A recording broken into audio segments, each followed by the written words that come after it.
Baik semuanya, Assalamualaikum warahmatullahi wabarakatuh. Kita masuk ke pertemuan kedua di perkuliahan menggambar teknik. Seperti biasa saya menggunakan slide dari ITB ya. Jadi karena memang tim teachingnya itu seperti yang saya bilang kemarin ada Pak Sukoyo, Pak Wildan, dan saya. Nah ini untuk materi yang kedua yaitu terkait pengukuran dan alat ukur. Oke. Jadi untuk targetan hari ini, yaitu secara umum kita umum targetan dari perkuliahan menggambar teknik itu adalah keterampilan terkait menggambar teknik yang diaplikasikan di keilmuan teknik industri. Jadi berbeda dengan mata kuliah yang lain, untuk menggambar teknik ini lebih ditekankan dengan praktek. Kemudian, secara khusus di pertemuan kedua ini, saya akan memberikan beberapa materi terkait alat ukur sehingga nanti sehingga harapannya kalian bisa memahami kira-kira alat-alat ukur apa sih yang biasanya digunakan untuk mengukur gitu. Oke. Jadi biasanya sebelum kita mendesain sebuah benda, alangkah baiknya benda tersebut itu diukur.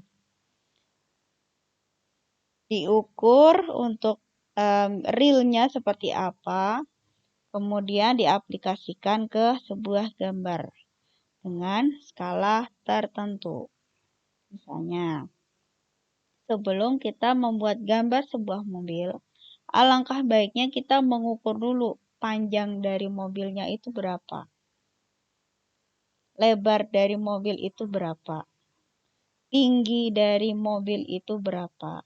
Nah, setelah diketahui pengukurannya itu, setelah diketahui dimensi dari benda tersebut, kita mengaplikasikan si mobilnya itu ke dalam sebuah gambar.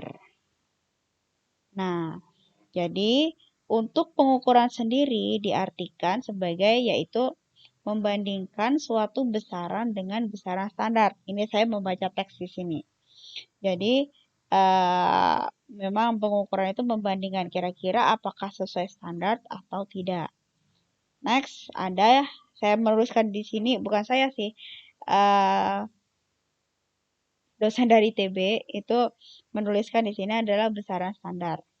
Yang mana besaran standar itu besaran yang dijadikan patokan dan disepakati secara internasional. Nah, kalau di gambar itu biasanya menggunakan standar ISO. Gitu. Kemudian untuk syarat besaran standar yang pertama itu adalah didefinisikan secara fisik. Kemudian dia jelas dan tidak berubah secara waktu. Ya iya, kenapa? Kalau berubah ya nanti dinamis. Kalau berubah nanti tidak ada sesuatu yang dijadikan patokan. Nah, kira-kira kayak mana sih yang telah disepakati itu seperti apa? Kemudian yang ketiga, dapat digunakan sebagai pembanding. Gitu. Jadi bisa dibandingkan nih, misalnya dalam 1 meter, perbandingan 1 meter di benda aslinya, kira-kira kalau diaplikasikan di dalam suatu gambar itu seperti apa? Skalanya berapa? Dari 1 meter yang besaran suatu benda ini, kalau dibuat gambar itu berapa? Nggak mungkin kan kalau misalnya kita menggambar mobil ya kan, menggambar mobil itu 1 meter dihitungnya di mobil. Dihitungnya di kertas gambar itu 1 meter. Enggak. Itu harus ada standarisasinya. Skalanya berapa? Kayak gitu. Kemudian, besaran standar yang digunakan dalam pengukuran merupakan salah satu atau gabungan dari besaran dasar.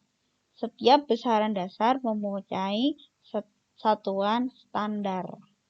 Jadi kayak sentimeter, desimeter itu udah standar, memang sudah ditetapkan dari tim ISO-nya itu.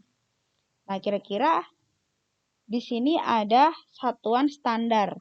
Jadi di sini yang kita ketahui di matematika misalnya ya. Nah, di matematika misalnya untuk yang besaran panjang itu satuannya itu meter. Nah, ada meter, ada sentimeter gitu kan. Ada kilometer ya kan. Nah, setiap tingkatan panjangannya itu ada meter gitu. Ada kata dasar meter. Jadi untuk satuannya dari panjang itu adalah meter. Nah, kalau untuk massa itu kilogram, waktu itu detik, arus listrik itu ampere, temperatur itu Kelvin. Ya, untuk temperatur itu bukan Fahrenheit, bukan Celcius ya, tapi pakai Kelvin. Untuk jumlah zat itu pakai mol, yang mungkin sudah belajar kimia, ya mungkin itu ada mol ya kan. Untuk intensitas cahaya itu lilin, sudut bidang itu radial. Biasanya kan ada rad gitu kan di fisika ada rad. Kemudian untuk sudut ruang itu pakai steradial. Nah, di sini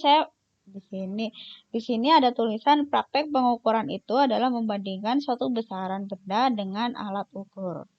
Kemudian untuk kalibrasi itu adalah jaminan bahwa alat ukur tersebut tidak menyimpang dari satuan standar. Nah, misalnya untuk alat ukur yang dikalibrasi itu berarti maksudnya apa? Jadi alat ukurnya itu sudah terstandarisasi, sudah disamakan dengan yang lain, sudah disepakati. Jadi eh, ya benar di sini dibilang jaminan bahwa alat tersebut itu tidak menyimpang dari satuan standar. Karena apa? Karena dia sudah disepakati. Seperti itu.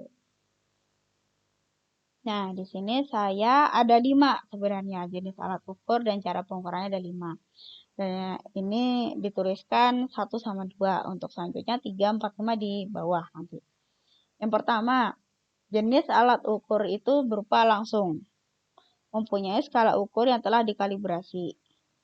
Nah, kecermatan rendah sampai dengan menengah, berarti 1 sampai dengan 0,02 mm. Hasil pengukuran dapat langsung dibaca pada skala tersebut. Contohnya apa? Misalnya penggaris. Nah, itu kan kita bisa lihat langsung gitu. Nah, kemudian ada alat ukur pembanding komparator. Nah, mempunyai alat ukur yang telah dikalibrasi, memiliki kecermatan menengah sampai dengan tinggi.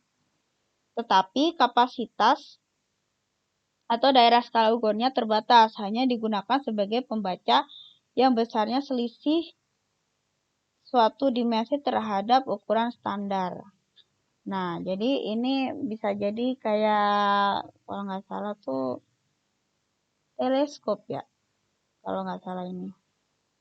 Yang pokoknya yang dia bisa bisa lebih teliti deh gitu. Beda kalau alat ukur langsung. Kalau alat ukur langsung kita bisa tahu dia itu kita udah kelihatan gitu di matanya. Di mata kita, sorry, di mata kita.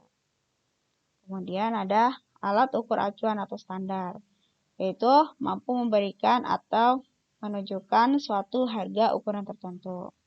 Kemudian digunakan sebagai acuan bersama-sama dengan alat ukur pembanding untuk menentukan dimensi suatu objek ukur.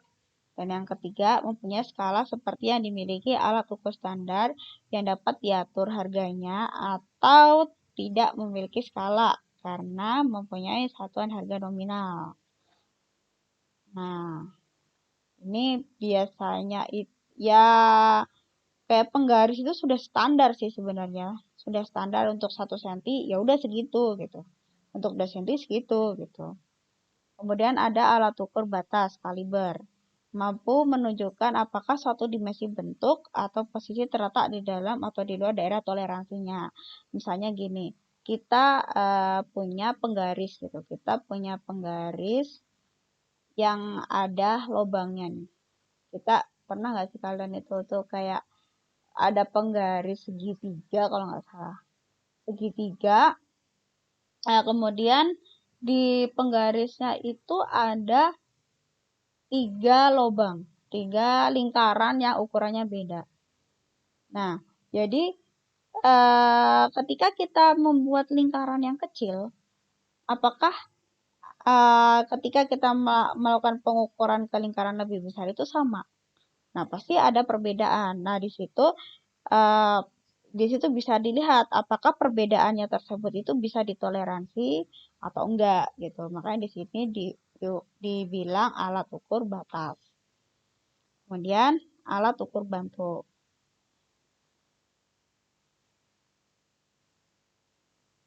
Alat ukur bantu ini sebenarnya misalnya gini.